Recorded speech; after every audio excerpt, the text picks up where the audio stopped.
नमस्कार साथियों, आप सभी का स्वागत है आपके अपने YouTube चैनल में। और जैसा कि रोज़ नए नए आदेशों की वजह से शिक्षक पूरी तरह परेशान हो चुके हैं, पूरी तरह शिक्षक कंफ्यूज हैं कि हमें क्या करना है क्या नहीं करना। तो दोस्तों, मैं आप सभी के प्रत्येक प्रश्नों के उत्तर इस वीडियो में लेकर आया हूँ। और मैं भी एक शिक्षक हूँ और मेरे भी दिमाग में वही प्रश्न उठते हैं जो आपके दिमाग में उठ रहे होंगे, या जो मेरे दिमाग में उठ रहे हैं वही प्रश्न आपके दिमाग में भी उठ रहे होंगे। तो उन सारे के सारे प्रश्नों का उत्तर मैं इस वीडियो में लेकर आया हूँ। और अगर आप कहें कि इनका कोई लिखित साक्ष्य है या नहीं, तो लिखित साक्ष्य की तो मैं नहीं कह सकता, लेकिन जो एक श्रृंखला होती है कि सबसे ऊपर परियोजना कार्यालय, उसके बाद एसआरजी महोदय, उसके बाद एआरपी महोदय और उसके बाद शिक्षा संकुल, ये एक श्रृंखला होती है। तो उसी श्रृंखला के अंतर्गत मैंने एसआरजी महोदय से बातचीत करी। उस बातचीत के आधार पर यह सारे प्रश्नों का उत्तर मैं आपके सामने लेकर आया हूं। और रही लिखित आदेश की बात, तो वह भी समय समय पर आपके सामने आते रहेंगे। और जहाँ तक है, जिन लोगों को सक्षम बनाया गया इन प्रश्नों के उत्तर देने के लिए, मैंने उन्हीं सब लोगों से इन प्रश्नों के उत्तर लिए हैं। तो इस वीडियो को देखकर आपके दिमाग से ज़रूर बोझ कम होगा। और अगर मेरा वीडियो आपको अच्छा लगे तो वीडियो को लाइक ज़रूर कर देना और चैनल को सब्सक्राइब ज़रूर कर देना। तो चलिए चलते हैं आपके दिमाग में उठ रहे प्रत्येक प्रश्न का उत्तर जानने के लिए। और मैंने 15 प्रश्नों की एक श्रृंखला बनाई है और उम्मीद है आपके प्रत्येक प्रश्न का उत्तर मेरी इस प्रश्नावली में मिल जाएगा। और फिर भी अगर प्रश्न कोई रह गया हो इसमें, तो आप मेरे कमेंट बॉक्स में कमेंट करके आप वो प्रश्न पूछ सकते हैं। आपके प्रश्न का उत्तर देने का पूरा प्रयास किया जाएगा। तो पहला प्रश्न है कि प्रेरणा तालिका विद्यालयों में कब से भरी जाएगी।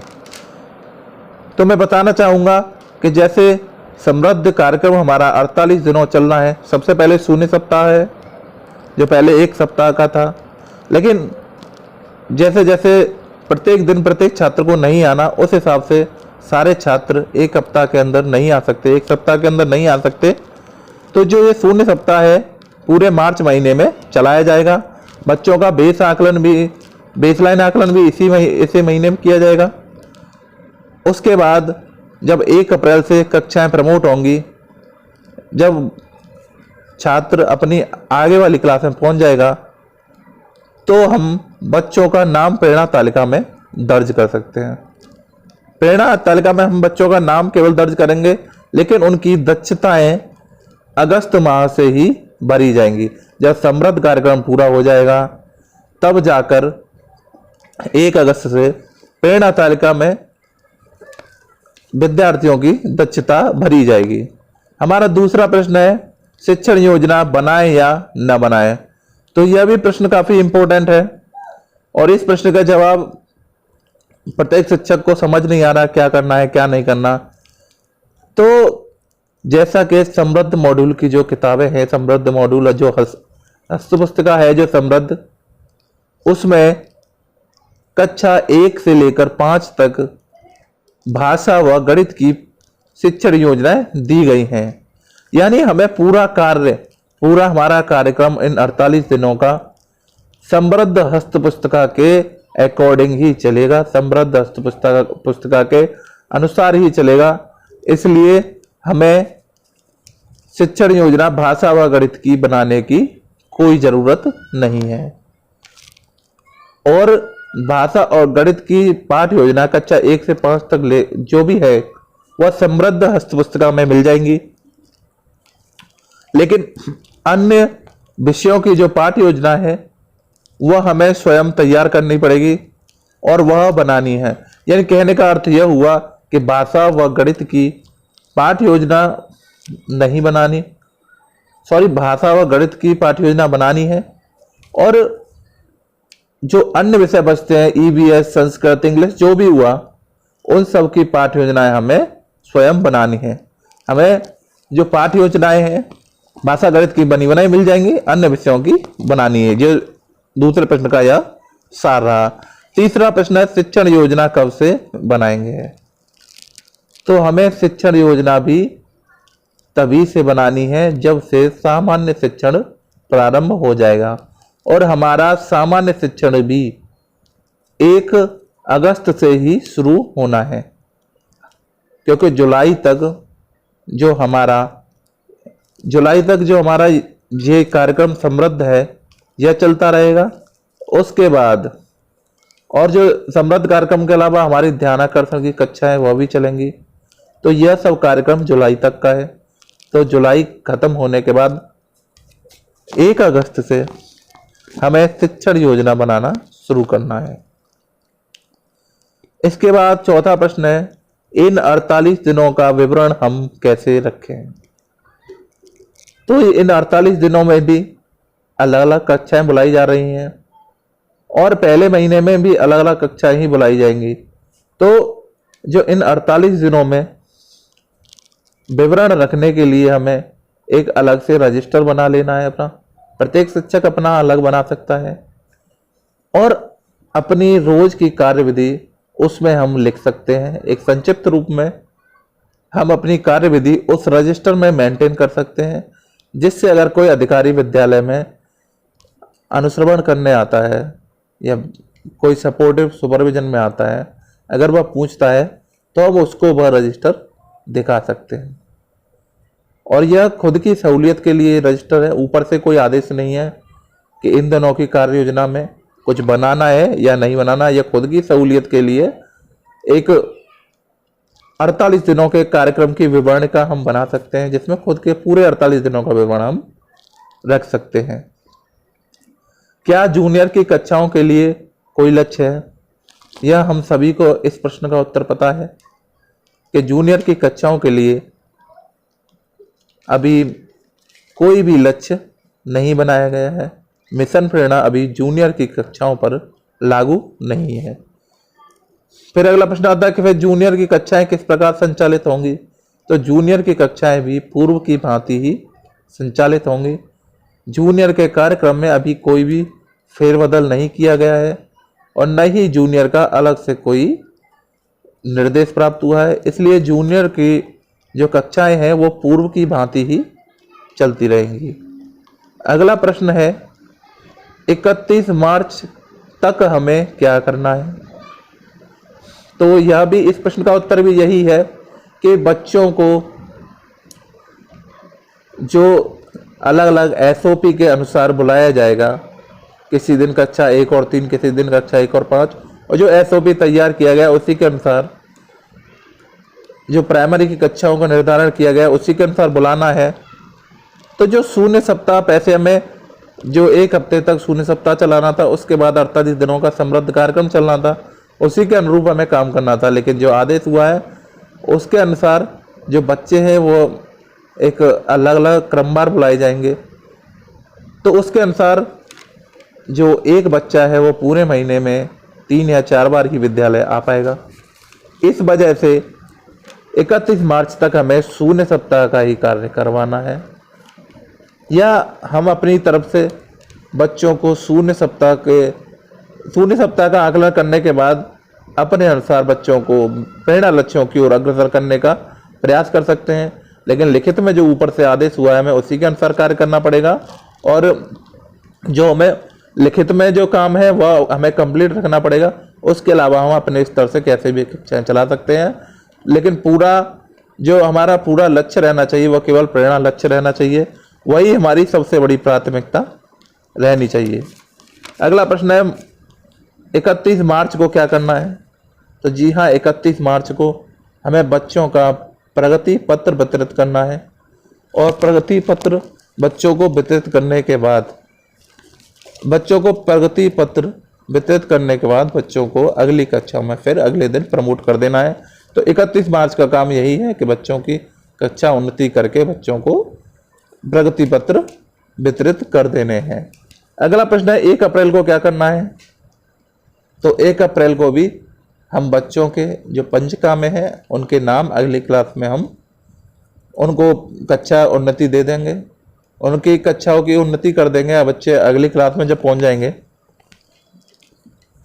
तो फिर उनकी प्रेरणा तालिका में हमें बच्चों के नाम अंकित कर लेने हैं। बच्चों की कक्षा प्रगति करके, जैसे 2 का बच्चा 3 में, 3 का 4 में, हमें बच्चों की प्रगति रजिस्टर्स में कर देनी है, लिखित में कर देनी है, लेकिन बच्चों को हमें पूर्व कक्षाओं में ही बिठाना है।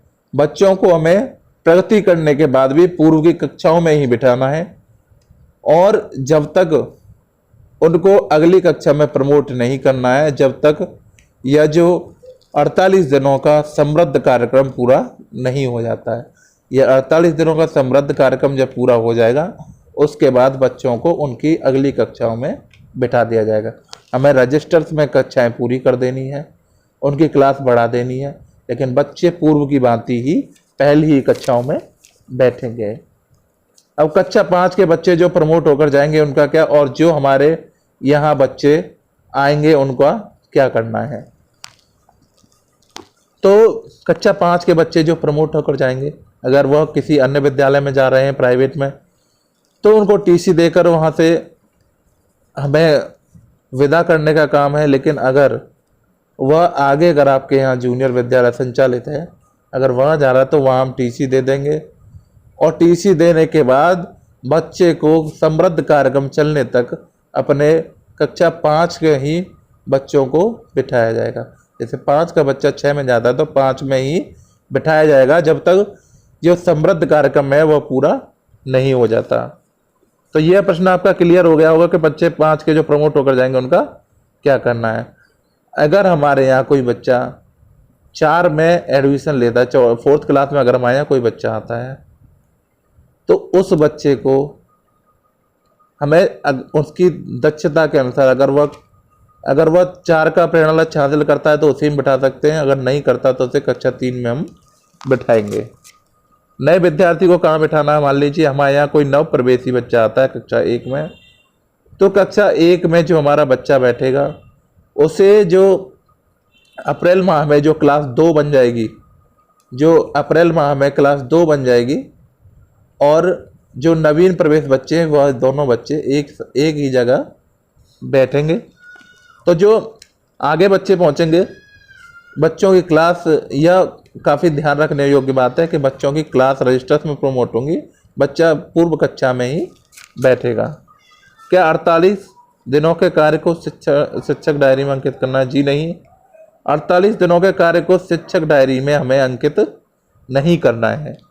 उसके लिए हम अलग से रजिस्टर ले सकते हैं, उसमें हम अपना जो हमारा दैनिक जो हम कार्यविधि कराएंगे उनका ब्यौरा हम एक अलग रजिस्टर में रख सकते हैं। उससे हमारे लिए फ़ायदा है, कोई अगर आता है तो हम दिखा सकते हैं, और अपने कार्य का एक विवरण भी रख सकते हैं कि जिसके अनुसार हम आगे भी अपने कार्य के लिए योजनाएं बना सकते हैं अपने पूर्व में किए गए काम के आधार पर। अगला प्रश्न है, कक्षा 1 व 2 की सम्मिलित कक्षाएं चलेंगी या अलग अलग? तो कक्षा 1 व 2 की सम्मिलित कक्षाएं नहीं चलेंगी, क्योंकि जो समृद्ध कार्यक्रम के अनुसार भाषा व गणित की दोनों की अलग अलग निर्देश प्राप्त हुए हैं, दोनों की कक्षाएं अलग अलग चलेंगी। भाषा के लिए 1 और 2 की कक्षाएं अलग अलग चलेंगी, और गणित के लिए कक्षा 1 व 2 एक साथ चलाई जाएंगी। यानी गणित शिक्षण में कक्षा 1 और 2 सम्मिलित कक्षाएं चलेंगी, और भाषा में अलग अलग उनके स्तर निर्धारण करके कक्षाएं चलाई जाएंगी। अगला प्रश्न है, प्रेरणा चौपाल का आयोजन कब से करना है?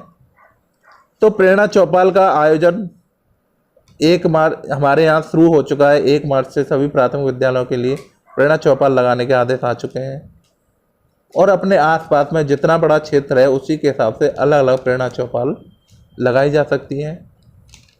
प्रेरणा ज्ञान उत्सव की ये चौपाल है, वो अपने क्षेत्र पर निर्भर करता है कि आपके अंडर कितना बड़ा क्षेत्र आता है, तो उसी के अनुसार आपको जितनी ज़रूरत हो उतनी शिक्षा चौपाल लगाई जा सकती हैं। 1, 2, 3, 4, 5 जितनी भी आपके क्षेत्र में निर्भर करनी हो। अगर आपका पूरा क्षेत्र एक ही शिक्षक चौपाल से एक कवर या कंट्रोल हो सकता है, तो आपको बहुत सारी शिक्षक योजना बहुत सारी जो प्रेरणा चौपाल है उनके लगाने की ज़रूरत नहीं है। आप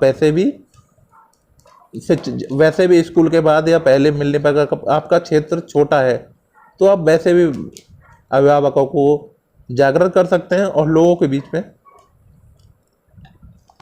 विद्यालय आने के लिए एक भावना जागृत कर सकते हैं। और विद्यालयों के अभिभावकों से यह भी कहें कि आएँ और विद्यालयों में देखें, और अगर कोई विद्यालय में कमी दिख रही तो उसे बताएं और विद्यालयों को अच्छी तरीके से चलाने का और सुधार करने का प्रयास करें। आगे है शिक्षण करें या प्रेरणा चौपाल लगाएं। अब यह भी प्रश्न है कि बहुत से विद्यालय ऐसे हैं जहाँ पर 1 या 2 टीचर है, और बहुत से विद्यालय ऐसे हैं जहाँ पे बहुत सारे टीचर हैं। तो वहाँ पे शिक्षकों का यह भी कहना है कि हम बच्चों को समृद्ध कार्यक्रम के तहत बच्चों को क्लास लगवाएं, क्लासेज लें, या प्रेरणा चौपाल हम लगाएं।